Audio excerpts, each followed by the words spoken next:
Un avertissement d'Isaïe est que les impies seront enveloppés par les ténèbres. Lisons ce qui est écrit dans les premiers versets du chapitre 60 d'Isaïe. Lève-toi, sois éclairé, car ta lumière arrive et la gloire de l'Éternel se lève sur toi. Voici les ténèbres couvrent la terre et l'obscurité les peuples. Mais sur toi l'Éternel se lève, sur toi sa gloire apparaît. Dans ce chapitre entier, Dieu révèle aux prophètes la grandeur et la gloire de Jérusalem céleste, ainsi que le triomphe de l'Église. La vision d'Isaïe est très similaire à celle que l'apôtre Jean a eue dans l'Apocalypse 21 et 22. Même si de nombreux siècles séparent ces révélations, cela confirme la véracité et la cohérence de la parole de Dieu. Dans cette réalité céleste, il y aura une paix éternelle où toute douleur, gémissement et larmes seront consolés.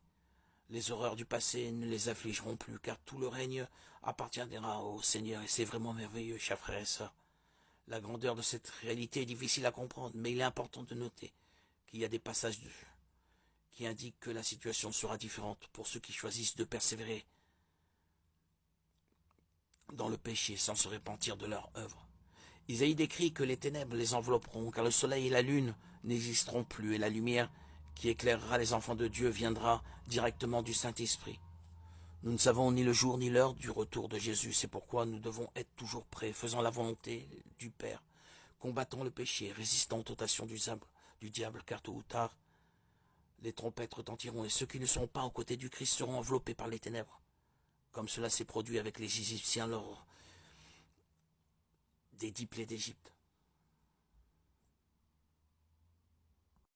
Un des avertissements que nous enseigne Isaïe est que ceux qui ne discernent pas entre le bien et le mal paieront un prix élevé pour leur choix. Allons au chapitre 5 du livre d'Isaïe où il nous avertit que ceux qui ne peuvent pas distinguer entre le bien et le mal et qui considèrent la sagesse à leurs propres yeux n'échapperont pas au jugement de Dieu. Ainsi parle la parole du Seigneur. Malheur à ceux qui appellent le mal bien et le bien mal, qui changent les ténèbres en lumière et la lumière en ténèbres, qui changent l'amertume en douceur et la douceur en amertume. Malheur à ceux qui sont sages à leurs yeux et qui se croient intelligents. Bien souvent, lorsque nous pensons à la bataille spirituelle, nous imaginons des anges combattant contre des démons. Bien que cela puisse arriver, la plupart des batailles spirituelles se déroulent dans notre vie quotidienne. Elles se présentent à nous lorsque nous sommes confrontés à des choix entre le bien et le mal, le juste et l'injuste. Et ces décisions peuvent avoir un impact significatif sur notre vie. C'est pourquoi Jésus a dit ce qui suit. Entrez par la porte étroite, car large est la porte spacieuse et le chemin spacieux est le chemin qui mène à la perdition, et il y en a beaucoup qui entrent par là. Mais étroite est la porte, resserrez le chemin qui mène à la vie, et il y en a peu qui les trouvent. C'est précisément cette lutte entre le bien et le mal que notre société a récemment affrontée. Nous devons réfléchir à savoir si nous serons fidèles dans notre mariage, si nous traiterons notre conjoint avec amour et respect. Nous devons décider si nous agirons avec honnêteté dans notre travail ou si nous chercherons des profits malhonnêtes. Nous devons choisir si nous serons du côté de ceux qui recherchent la vérité ou si nous nous unirons aux corrompus en quête de bénéfices personnels.